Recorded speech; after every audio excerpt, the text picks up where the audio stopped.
And I think that that needs to really be remembered because few teams were expected to be able to push Gen G, but AL pushed them to their absolute limit.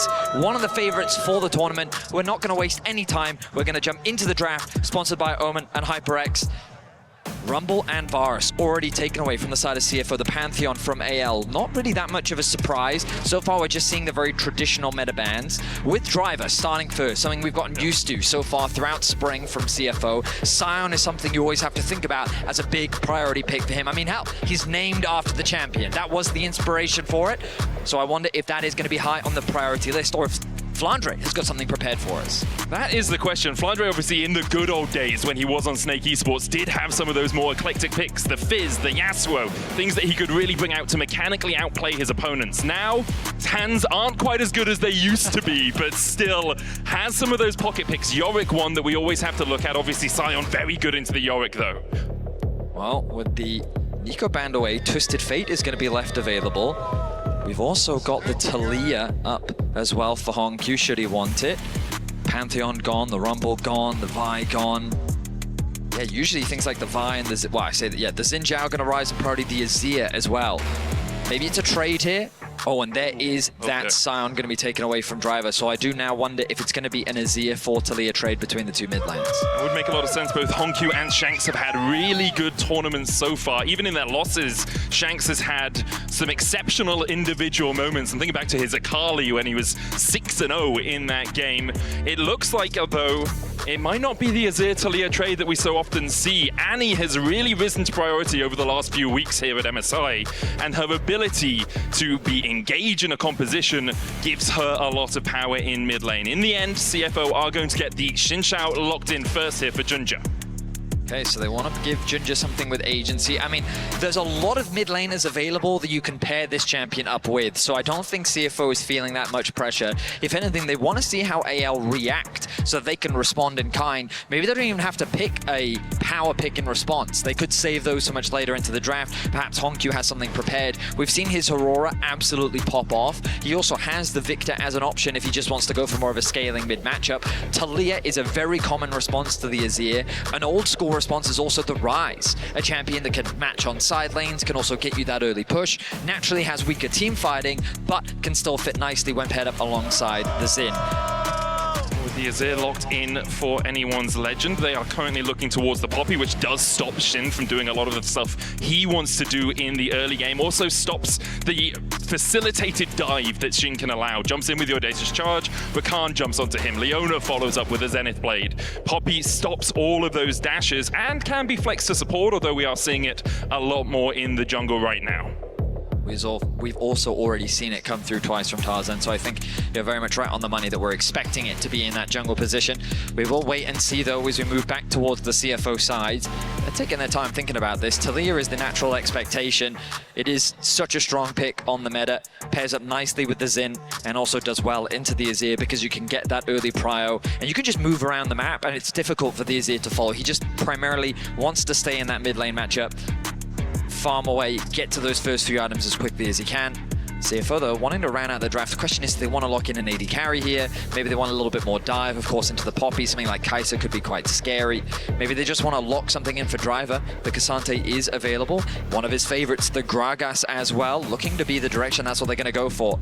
All right, so he's going to get his hands on one of his comfort picks. Both the Sion and the Gragas are two of the champions that he's really known for domestically. Of course, this will give Flandre a lot of freedom to respond, but we talk about the flexibility of the Poppy. There's always the off chance that they can send it down towards Kaiwing as well. Immediately, the Yorick locked in for Flandre.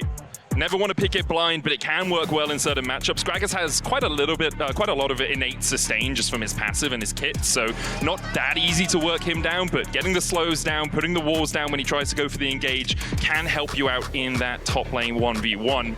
And we'll see how AL want to get into the second phase of bans. Caitlyn the ban might see a priority towards those AD carries. Wouldn't be surprised, actually, if Doggo is targeted with how strong his MSI has been so far.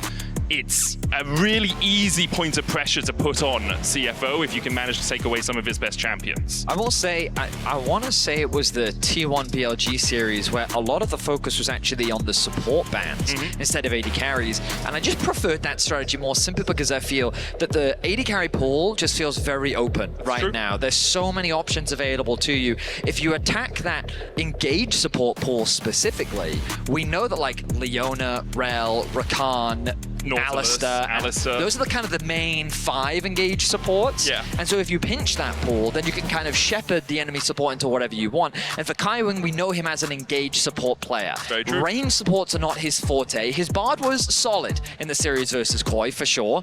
There were a couple of fumbles here and there, but that could be an angle with which they look to punish. If we talked about it, there's the Leona now going to be taken away from Kaiwing. Of course, a lot of engaged supports still available, in particular the Alistair. And I was going to say, I think that's part of the problem with banning out engaged supports in the game 1 of Fearless. After a few of them have been played, if you get rid of a couple more of them, then you are really at the bottom of the barrel getting the dregs. Right now, even if you ban Rel, Leona, Nautilus, Rakan, Alistair, all rise in priority, right? So Lucian and Ezreal are taken away from Hope, Caitlyn and the Leona taken away from CFO. AD carry seems to be where anyone's legend want to go next. Hope looking towards his Jhin. Well, traditional front to back. It's very common when you play alongside Nazir. Both Jhin and Ezreal are very common mainstays, and with Ezreal banned, naturally Jhin rises in priority. So it makes a lot of sense for Hope. He's going to grab that one for himself, and it pairs up very nicely. And he's got a plethora of supports that he can pair alongside it as well. Rel becomes the immediate answer, but if Rel gets locked on the other side, they can slot in an Alistair too. That was my thought. Corki Rel into Jhin, Alistair. Alistair obviously can negate a lot of the engage from Rel early game just by knocking her up when she goes in for that crash down. You could also look for something with a little bit of a long-range engage in the form of that Ashe. CFO have some engage, Xinjiao running in, seismic shove, the explosive cast, but they don't have that snap hard engage that you often see from something like a Rel or a Leona right now. Goes Misfortune. We haven't seen him bring out the pick yet so far at MSI, but something he is naturally very comfortable on. You pair this alongside the Rel, and you've got quite the wombo combo starting to be built up. The biggest problem that AL have is their limited engage. I wonder if CFO will look to get the Alistair for Kaiwing. While he hasn't played it so far at this tournament, I think that it is a good tool. Of course, into the Poppy, it's going to be difficult to find those engages, but that's where the Gragas becomes very valuable. Creating that disruption in the fight, opening up the fight to be a little bit more flexible, maybe even just knocking the Poppy away to then open you up for the Alistair to go in. You've also got the Xin to provide that initial start to the fight, or maybe even as a follow-up. I feel like CFO have a lot of tools to just create anarchy and chaos in the fight, whereas right now AL primarily focus on disengage. With the Poppy ultimate, the Azir ultimate, Jhin wanting to play as far back as possible. They have so much range at their disposal, and they're going to keep it that way. Rounding things out with a Bard. We've been seeing a bunch of Bard at this tournament. The ultimate has proven to be so effective, especially into Champion 2, and we'll see how things pan out in the early game. Game 1 of this best of 5 between CFO and AL. We're hoping for an exciting one. CFO have done nothing but surprises throughout this tournament, and they want to keep those surprises going. If they can go toe-to-toe with the LPL first seed, that would be massive for the LCP and the development of this team that have already had an amazing year, all things considered. It's kind of the passing of a torch as well over to CFO. Choi did an interview, their coach, and he was saying, we don't want to be known just as PSG Light. CFO this year have come in and proven they have a name for themselves. They are the Flying Oysters. 2 domestic trophies, only lost 1 game or 1 series domestically, and then obviously at first stand, only losing to Hanwha Life in that group stage. Yeah, and then they pushed KC all the way to 5 games. They were so close to making it to the finals. And then here at MSI, it was the first time since Worlds 2012 that an APAC team beat one of the major regions in a best of 5. So already a massive accomplishment for them, but they're setting their sights high and they're looking to continue that journey here against AL. Not going to be an easy opponent by any means, but we'll see how they fare as everyone. Early vision was naturally invested to try and track what both these junglers were up to. It looks like they're both going to start on the top side. Yeah, path down towards their bot lanes, which does make a lot of sense. There's quite a lot of CC down there if they want to look for those early ganks. Kind of always do that 3 camp into gank as well. If you want to put a Yorick behind, you can do that. It is pretty difficult. He has a lot of innate lifesteal in his kit with his last rites, and obviously if the ghouls get on you, it can be a bit tricky to really take him down. Already a bit of trading, but as we expected, AL's bottom lane looking to get that early push. Level 2 going to come through from Kyle. Meanwhile, the mid has that push, and Flandre with a bit of an advantage on the top side of the map. Now, it's important to recognize Flandre is considered one of the best Yorick players in the world. Yeah, 7-2 all-time on this champ. And while when CFO played the Yorick themselves, they did see an Aurelia answer for driving, not that kind of player. He's much more of the tanky style player. I think this meta fits him perfectly. Right now, he acts as a frontline, he acts as a disruptor, and I think individually, he's had a really incredible tournament. So far in the laning phase, things are going kind of as we expected. The Gragas naturally going to get pushed in, focus on clearing those waves. Both junglers pathing towards the bot side of the map. On cue. Not going to go for the knockback, we'll proc the phase rush. Valuable against the long-range poke that Shanks is going to have access to on this Azir. Kaiwen looking to clear out some vision, opening up for a potential early gank. But this is why the ward that Kyle placed on the red buff is so important. You've oracled the Tribush, but Kyle walked all the way towards red to get vision on Ginger through his path. So now they know for the next 30 seconds or so, they need to be a little bit more defensive. Then they place the ward into the Tribush because they already had that extra security blanket of a deeper ward. Yeah, with good preparation here in the early laning phase, the pings are coming down aggressively, it seems like, from Tarzan. I think he thought perhaps he could catch out Ginger. Obviously, the magical journey from the Bard as well gives you very quick collapse potential. Ginger's pathing up towards the top side, knowing his bot lane's pushed in. He just wants to make sure that he is on an even keel with Tarzan through this early game. Both of them will exchange scuttlecrafts. Okay, so nothing too crazy. Very much as we expected here in this early game. I wonder if we're going to be seeing an early swap come through from CFO. Normally it would favor a comp more like CFO. Not only does it get you out of this high pressure bot side 2 versus 2, but also put some pressure on the Yorick, and Gragas should feel pretty comfortable in a 1 versus 2 just because of how safe you are with the wave clear and sustain that you have thanks to your W. Both junglers going to path back towards their top sides. Honkyu and Shanks continue to trade in the mid lane. A small lead for Honkyu in the lane, about 3 CS up after Shanks manages to pick up both of these. They'll both recall and start to build towards their first items. The only substantial lead really is in top lane for Flandre on this Yorick. Kind of to be expected with the way that Yorick can play this early lane. Driver, yeah, you can farm from range, but you can't really do too much more into the Yorick because he has so much sustain and he has the ghouls to help him out. So as we have a moment during this slower early game, we can turn our attention towards this mid lane matchup, which is Shanks versus Honkyu. You've already talked a lot about how these players have had strong individual performances throughout this tournament, but what impresses me is, like, the little amount of international experience they've had, but the impact that they've already been able to demonstrate. So many LPL fans have been so eager to see Shanks on the international stage, and this is his first. For Honkyu, of course, he did participate in the first stand tournament at the beginning of the year, but I think that it's amazing to see the potential and talent that both of these players have already demonstrated. The fact that Shanks just came to the tournament and played like it was just another day. Yep. He's already had some incredible performances, and Honkyu, given his age, I think many expected him to be a lot more nervous, but the man just went toe-to-toe with Faker and didn't even think about it, even earning the GOAT's respect after his first series. I think for Shanks as well, the fact that he joined back in 2020 on WE and it's taken him this long to have his first international performance and he's playing well at it. Often players, when it takes them a while to get here, will have a much higher degree of anxiety, of nerves when they actually get onto the international stage. But Shanks having the tournament of his life so far, and as he dashes in onto Honkyu, Seismic Shove's going to get him back. Emperor's Divide coming out as Honkyu walks to the safety of Ginger. Shanks actually has to flash away from the wind, becomes lightning with the Audacious Charge coming in as well. Kaiwen could look for a flash over the wall here. Shanks in enemy territory, 3 members around him. Driver has to back away from Hope and Kyle. The Drake goes over to AL, and Shanks retreated to the top side, bot side of mid lane, and Alistair wasn't able to find a gank. Shanks doing a good job of weathering that pressure that was coming through from CFO. The Dragon secured by AL.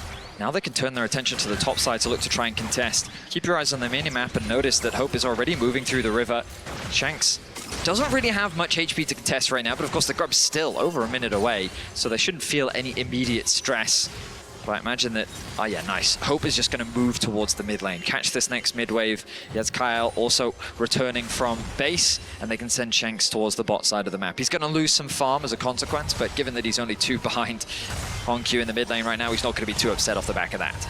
Looks like actually they're going to send Flandre back, and then he'll either walk or TP down towards that bottom side. They want that 1v1, especially with Flandre now having the Eulogy of the Isles, now having that Maiden available to him. He can push the Gragas back pretty effectively. So and that seems to be where AL are assigning their lanes for the moment, as the Grubs will spawn in 30 seconds time. Both these teams really do like to fight around those objectives as well. We saw CFO actually coming out on the wrong side of a lot of those fights in some of their series, and then managing to claw the games back through team fighting later on. So we'll see if anyone's Legend and CFO want to butt heads around those Grubs in 20 seconds time.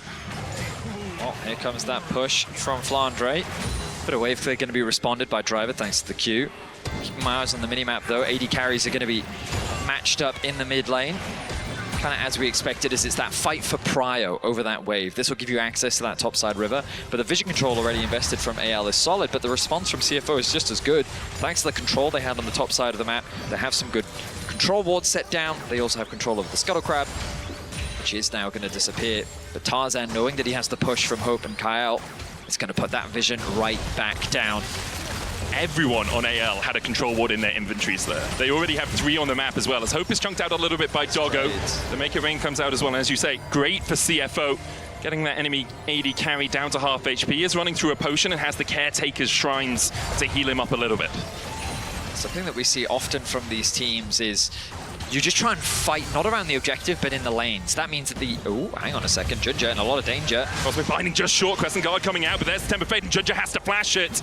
All of this facilitated by the fact that Flandre actually walked up through the river. There were a couple of control wards for AL down towards that bottom side. Flandre is able to get up here, can teleport back down because he didn't use his teleport to get to bot. Really nice map movements all around from AL. And this is what I'm saying, where you don't fight around the objective, you fight in the... Oh, nice ulti. Bullet time! It's gorgeous! Kaiwing looking at the stun, but doesn't chase any further onto Hope.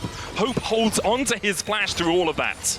Doggo applies the slow with the Make It Rain, then throws out the bullet time, and then in a combination of the slow, the knock-up comes through from Kaiwing, sorry, to set up for a huge chunk of damage. No flash burn though. The response ulti now from Hope. It's a wave clear ulti more than anything else. No encore going to be fine for him.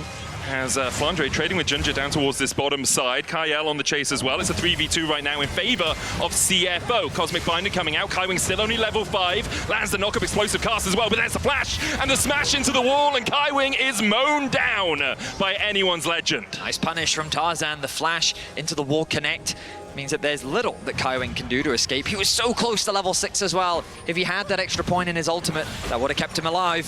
First blood is secured by Al. They want a little bit more. They're going to get it. Steal away the Krugs. Get the wave pushed in as well. Driver has the stacking build here with the Catalyst and the Tear, but doesn't really have much damage to back up any of his spells right now. As at 10 minutes into the game, AL out to a small early lead. Kyle being an absolute thorn in CFO's sides as well with his positioning. Fortunate for Flandre here, losing the Maiden of the Mists. Maybe he put a Morning Mist onto Driver that meant it chased him under the tower. Look back at this play that happened in mid. It's Tarzan coming across, so Doggo has to flash. So they show us, Doggo did lose his flash. We didn't mention that earlier, but yeah, okay. Nice collapse ultimately, did result in a small advantage gained. And then I thought this was an over-ambitious play initially, 2 versus 3, but CFO realized that Tarzan is coming in for the collapse. Kaiwing gets a nice knock-up, the ultimate from Driver comes through as well, knocking them back. But Tarzan, good angle, flash, connects with the E, sets up for first blood, and they get the Krugs to boot. So about a 500 gold lead for now in favor of AL. The Dragon spawning in about 5 seconds, so that will likely be their next focus. And as you mentioned, both teams love to play around these objectives. In the early game, they like to have control around these neutrals. And so I imagine that both sides will be setting their sights on it. Ooh, nice Driver flash. has to flash the Emperor's Divide. Explosive cast will knock him back. Was in tower range for a single shot, but with Tarzan backing him up, he should be fine. Just walks his way away. Okay, cool play. Didn't result in a huge amount, but still, very cool. Driver putting a bit of pressure onto Shanks, but now Tarzan on the top side of the map completely concedes control over the bot side. The mid push will come through from Hope, giving him access into the river. Junja will drop that control ward, making it harder for AL to approach, but keep your eyes on the minimap. Tarzan making his way down. No TP available on Shanks, which means this will be a 4 versus 4. Junja already on the Drake. That's pretty much gone. They might look for the fight afterwards, though, as Flandre has the flank. Junja's going to land the smite. There's the tempered fate coming out onto Junja. Kaiwing trying to get his way away. Junja still stunned up. Keeper's verdict finds Hongkyu guilty, and the chase continues. Junja with the crescent guard keeps himself alive for a hell of a long time. In the end, he's murdered by Hope to OAL. So this is what we talked about with both compositions being allowed to create chaos in the fights. The Poppy ultimate, the Bard ultimate, the knockback coming through from the Xin Zhao, the terrain that is being created by the Taliyah means a lot of different things are happening on your screen at once. In this situation though, Tarzan created the numbers advantage which isolated Junja. That made it so much easier for AL to commit to the collapse, and while they do concede the second dragon of the game, they will secure a 1k gold lead off the back of another pick. And Hope getting the kill as well means he's about 400 gold ahead of Doggo, where they've been pretty even so far this game. Leads in the jungle, the mid lane, the AD carry role, and support so far for AL.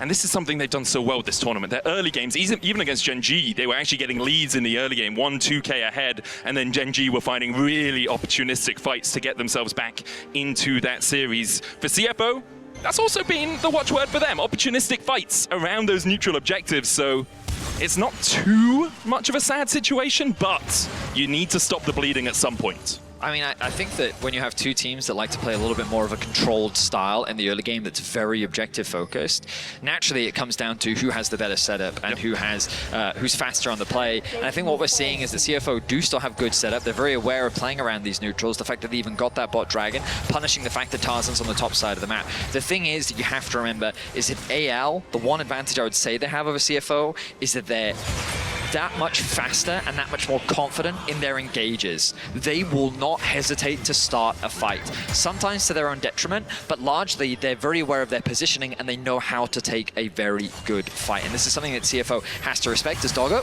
is in a bit of danger. Able to sidestep the deadly flourish. Hope continues to rain hell upon him. There's the barrier. He tries to fight back, had the bullet time available just now, but decides against making Hope dodge like Neo. My goodness. Good. Yeah, good fight back. Does burn his summoner. Gets a heal out of Kael, who's running that unsealed spellbook, and then switched over to Exhaust. I just love the fact that Doggo sidestepped the damage and said, fine, I'll take this fight. Yeah. 2 versus 1. I have a Bloodthirster. Let's see what happens. Yeah, beautifully done by Doggo. That's the level of confidence we'd like to see from him and why he's been such a standout player for CFO. Holds on to the mid wave for now. Hongkyu and Shanks, they've really been the top laners of this game so far, largely just pushing in the side wave. Shanks been a little bit more isolated than that of Hongkyu. That's why you can see that experience advantage that he's currently sitting on. But we get closer to our next neutral. It is the Rift Herald. Pings from both sides coming down. It's Junja that's first to the objective. You'll notice in terms of the vision control that it will be CFO that have the better initial setup. They've got good control ward coverage. They've got a nice deep ward behind the pit as well. But AL have at the very least some information, which is now going to be denied by Junja. Kyle already looking to replenish that vision. But nice control ward usage. CFO creating good darkness around the map. Another ward goes into the back of the pit though. Doggo steps forward towards Tarzan here, trying to force him away. Kyle has that tempered fate, and it's such an easy go trigger for a fight. Flandre coming out of base as Junja and Driver pull the Rift Herald all the way to the banana bush. Problem for CFO is that these waves are being pushed in and they have to respond. So you'll notice Hongkyu sitting on the top wave, catching that wave, but now he can look to regroup with his team. Doggo going for Doggo, who has the flash, dodges the deadly flourish, flash forward from Kaiwing. He knocks Tarzan back and he has to flash away. Weaver's Wall coming out from Hongkyu, immediately exhausted. The bullet time opens up, but doesn't find much purchase. And in the end, CFO should be able to retreat. Lose about half of all their health bars. Curtain Call coming out. Driver with the explosive cast knocks back Shanks! And Shanks, even with the Emperor's Divide, can't survive! Junja with a knocker with the Q3. Flandre going to turn it back around on him. And Junja will fall. CFO still trying to find a purchase on this fight. Hope takes a double up and is able to walk away. Both of these teams are just fishing for that fight, but there's so many disengage tools. We saw the Gragas ultimate interrupting the Jhin ultimate. We saw the Poppy getting 2 knocked back on the side of CFO, creating a numbers advantage for AL. The kills end up being 1 for 1 overall.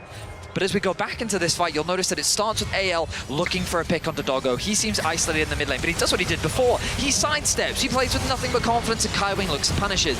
Then the ulti comes through from Hongkyu, but then the bullet time doesn't really do a huge amount. Kyle, nice interrupt using the ulti to stop Hongkyu from chasing.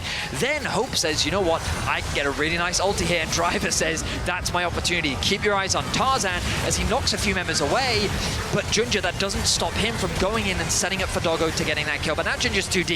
He realizes he's in a 1 versus 4 with the Maiden at their back as well.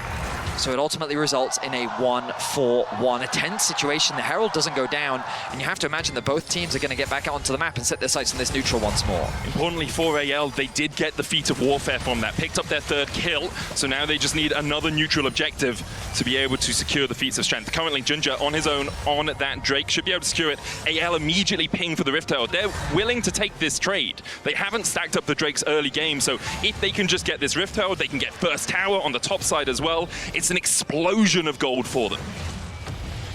I think AL is going to benefit a lot more from this. It becomes a question of if CFO can convert the Dragon into a bot tier 1 as well.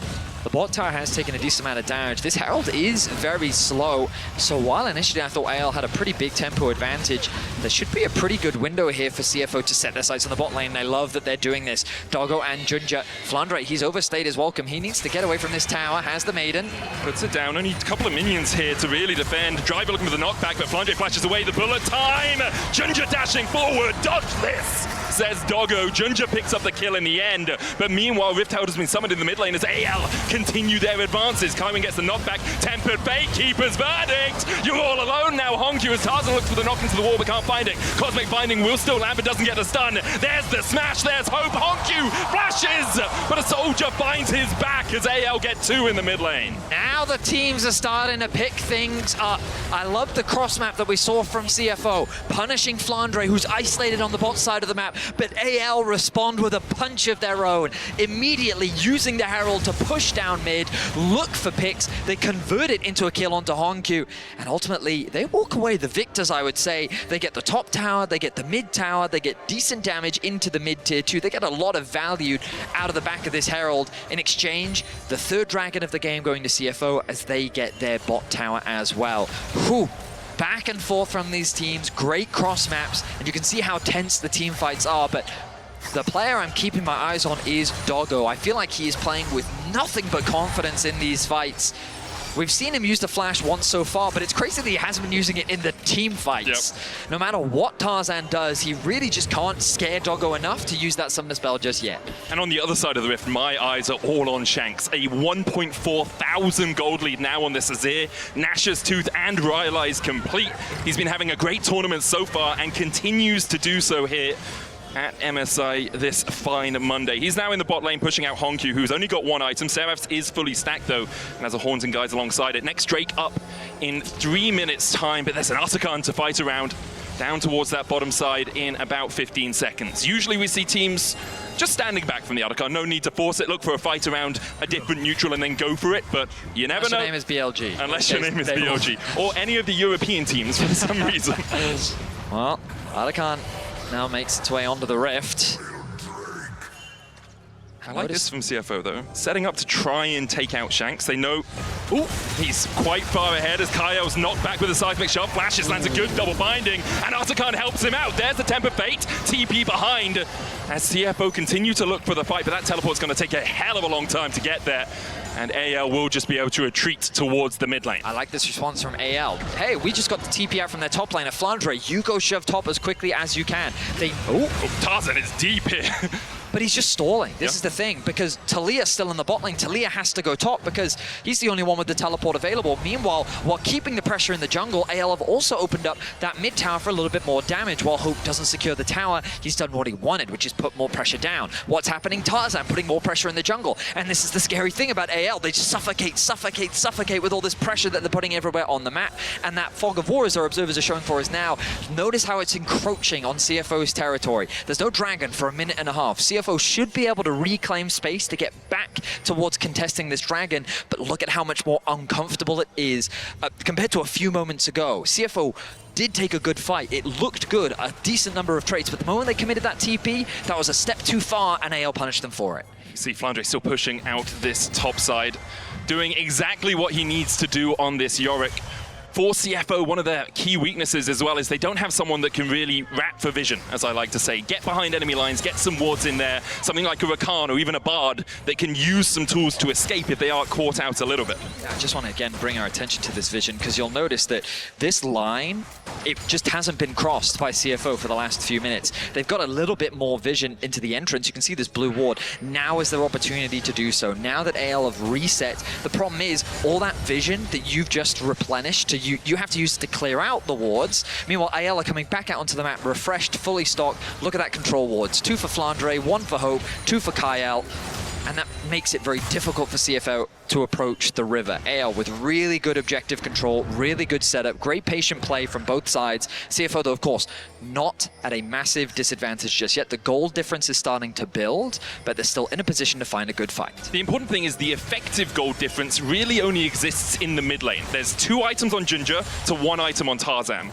Doggo has 2 items to 2 items on Hope. In terms of power, you have enough in your AD carry in your jungle. Mid lane is the weakness with that Rylai's and Nash's Tooth already complete. But CFO, I was wondering if they want to take this fight around this objective. Flandre does have teleport, and he's going to try and flank them. As he TPs in, the Dragon down to 7,000 HP. Honku looking for that flank position. Flandre comes in. There's the Weaver's Ward to separate the team. Driver on the wrong side of it, as is Kaiwing. CFO, where are your attentions? Currently split between the Drake and between the fight. Bullet time opens up only onto Kyle. Driver forcing Shanks up towards the top side. Junja's going to land the smite onto the Mounted Drake. Is sole point now for CFO, but can they get the hell out of the fight? Flandre force low, the curtain call coming out as well. Here's Kaiwing into the deadly flourish for the root, and now CFO are all on the retreat.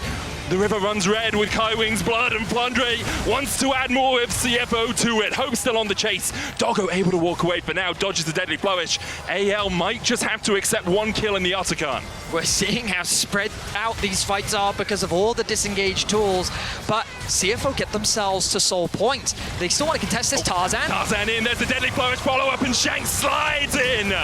Meet my bodyguards. Tarzan falls though. Ginger able to flash away. Kyle looking for the flank, doesn't get the auto off, and Doggo's found 2. Hope just short of the seismic shove. Shanks and Flandre need to back up their bot lane. Hope reloading, gets the 4th shot off, but he doesn't have the damage, and Otacon is helping CFO! His allegiances changed in the middle of the fight. Shanks trying to dodge around, there's no vision in that bush. Flandre finds another, no mana left on him. Doggo with the red buff gets the slow onto Flandre, but isn't going to be able to chase any further. Kaiwing's back alive, and AL have to get back to base. I wish in the damage graph we could see how much damage Otacon was doing in that fight on both sides. It was being so obnoxious to deal with. CFO end up walking away with a lot off the back of that, getting a bunch of kills. Remember, they put themselves on soul point now, and AL, they weren't able to convert it into the Otacon, because that was the idea. In the extended fight, they're able to get a pick onto the support, and you're going to see that right now. Kaiwing on the front line, trying to zone the rest of AL away. The Dragon is secured. Now it's Operation Escape from the side of CFO. The fight can't really be won. They have too much range on their side, so CFO has to retreat. Kaiwing is the sacrifice in exchange. Now with the health advantage and the numbers advantage, AL is saying we can do the Otacon, but CFO stepped too far. AL turned it into a fight. But the thing is, Doggo likes these odds a lot. Even when he's staring down all of these AL members, he feels safe because he's not the target. Hope is forced to use the barrier. Doggo's still saving onto that summoner spell, trying to bait them in. Pops it at the last second. Then they go too deep. Honku gets a kill onto Hope. And then it turns into this crazy affair. Meanwhile, Otacon is just doing damage to everyone in the midst of all of it. Yeah, Honku teleporting back in with full HP really changed the landscape of that fight. For AL, you wonder, did Tarzan need to go for that wall slam? Did he need to force it? It is what AL like to do when they feel they have an advantage. They've got the bit between their teeth. They do not let go. Look at the damage from the AD carries in that last fight. Both the MF and the Jhin absolutely shredding. So, where are we in terms of game state? Well, Flandre, very happy that he now has a 1.2k gold lead up in that top lane, but Honku has managed to garner back around 700, 600 gold in that mid lane discrepancy. For Doggo, he's got 3 items. Hope still short of it. Doggo obviously can go for the slightly magical footwear on the MF because you get the extra movement speed out of your strut, so he doesn't need the upgraded boots if all his job is to do is to stand behind his team and then strike at the opportune moment. It's all going to come down to this next Dragon fight, I feel. I say all coming down to. Naturally. I mean, the first game might be decided by it. Could very well be. I mean, CFO, they've lost a lot on the map. We look at the towers, 1 to 3, yeah. Right? That's why CFO have kind of been falling short in terms of their overall map control. They've been setting their sights on these neutral objectives, and they've done a good job of either trading or contesting AL around these. But we turn our attention to the Otacon once more. Of course, the Dragon's still spawning in a minute's time. Driver has his teleport back up and available, so he's catching these mid waves. CFO have no vision. Like, they have this one ward that's just being control warded. They have this one ward where Tarzan's standing, but nothing in the rest of the river. That's all controlled by anyone's legend. Now they're going to try and step in as Doggo will chunk out Shanks just a little bit. Double haunting guys now for him, giving him obviously extra health, but also that damage amplification from having two of them. Doggo is scary. Yep. That's not a Chihuahua, that's a pit bull right there. What's Doggo going to go back and buy? Oh, okay. A little bit of healing reduction. All right, so we're ultimately just building up towards this next dragon fight. Reset's going to come through. Shanks looking to get an upgrade for himself, perhaps. Quick base going to come through from him. Has the TP available. Let's see. Maybe a Leandri's, Bloodlight's Curse. Just two options. Boots. Gets the boots So he's upgraded. have that shield, so a little bit more defense available for him. Okay, AL, you need to deny this soul away from CFO. The Mountain Soul's going to do some serious work in this game. And AL, like, CFO really want to be on a position before AL get there, because AL have really good range. They've got the Azir soldiers, they've got the Jhin from long range to keep you gated into a certain entry point. Damage from Doggo there onto Shanks. Good start to the fight, chipping away with what you can.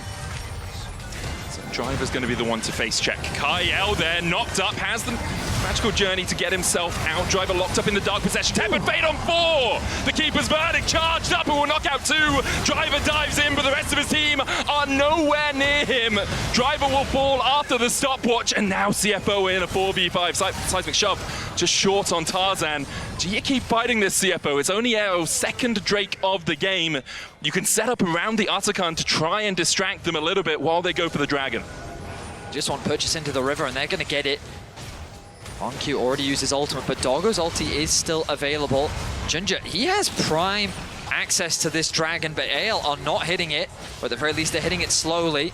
Flandre looking for that flank, trying to gain control of the Tribush. Doggo standing behind the wall, just a little bit out of vision as Flandre puts the ghouls down, curtains open, and Kaiwing and Hongq have to retreat. Hongq just dodges the fourth shot, bullet time, not enough, good smite.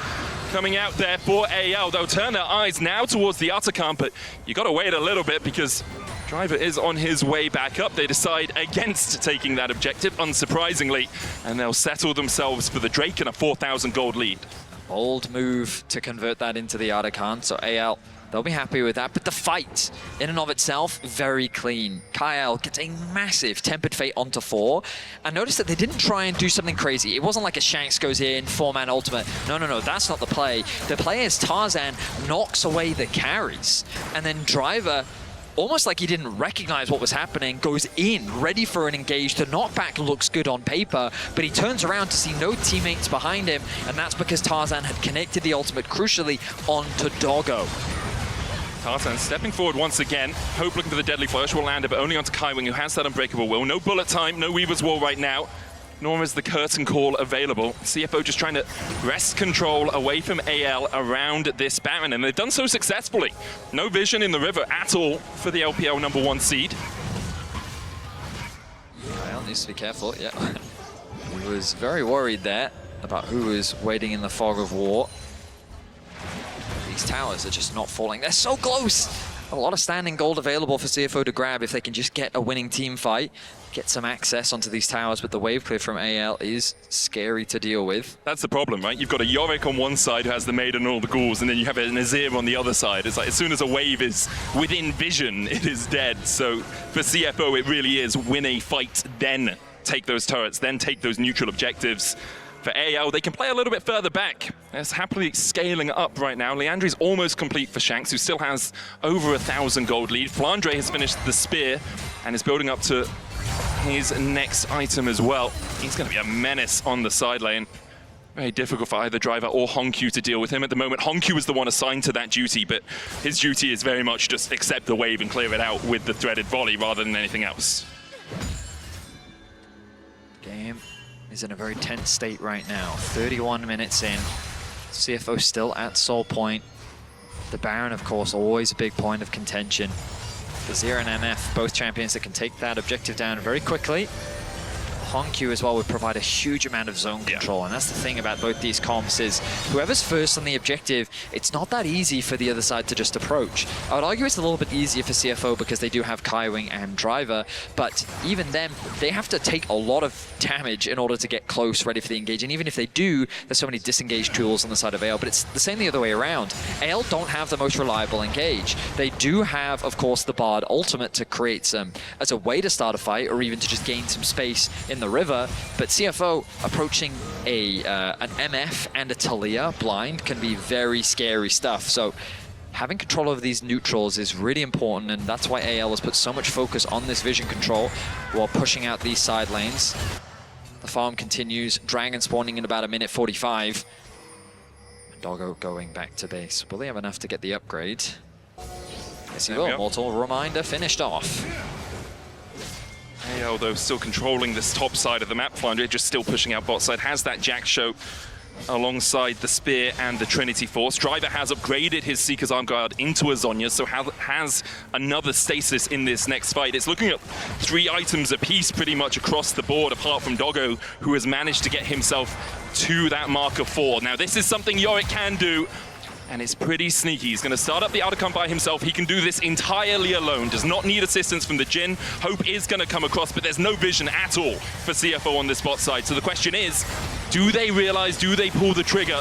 Because AL at the moment have 4 petals, and that is going to start to explode as they secure the Otacon. I feel like they have to recognize that this is gone. There's too much missing on the map, and they just weren't in a position to contest. There's a world, of course, where they could try and force the Baron, but again, we talk about these disengage tools. Bard can stall, Azir is still there that can poke away at you. There's also the Poppy ultimate. It's a difficult thing to force. Your best play is to try and find a pick instead, try and force onto a player, but CFO weren't quick enough on the trigger. AL also playing very respectfully. Means that that's just an easy Otacon secured. The good news is that not that many petals overall for AL. I mean, they got about 11 from it, and obviously they'll get more if they get takedowns, but for the moment it just evens out the scores. Kyle is caught out, has to flash, looking for the Cosmic Binding as well. The explosive cast will knock all of AL back, and CFO will take it and disengage the fight. Kyle no longer has that flash, but no Summoner's Burnt on the side of AL. Gragas ultimate, while on cooldown, is coming up pretty quickly. Going to be unavailable, of course, as the Dragon is now alive. Tarzan forced to flash with Summoner Burn. Driver very isolated, though. Shanks goes in, flash away from Driver, dodges the Emperor's Divide. So that's 2 flashes and an ultimate down now for AL, and CFO see their window. They'll start up the Drake, knock back Tarzan. Gets the knockup, but it's only onto Kaiwing. Weaver's Wall will separate the fight out a little bit. Doggo and Junja waiting for HonQ to back them up. Shanks trying to put the damage in from the side. Kyle forced away. Kaiwing on that front line as he tries to get through the pit. Junja in there, but it's secured by Kyle, who may have switched to Smite. Junja's going to have to get the hell out. The curtain's open. Junja's already down. The side shove across the wall into the bullet time isn't enough to kill off Shanks. Kaiwing will fall in the end, and somehow AL win out the fight in the river. HonQ slammed into the wall and massacred by anyone's legend. Doggo follows suit. In the end, a double for Hope and a 5-for-1 exchange. I think that may very well just be game. The death timers are very long. AL see the Nexus in their eyes. There's no one standing in their way, and they're looking to close out game 1. For so long, it seemed like CFO could get back into the game. AL had this lead, and then in one explosive fight, they just rip any control of the game away from the LCP #1 seeds. It's 1-0 AL.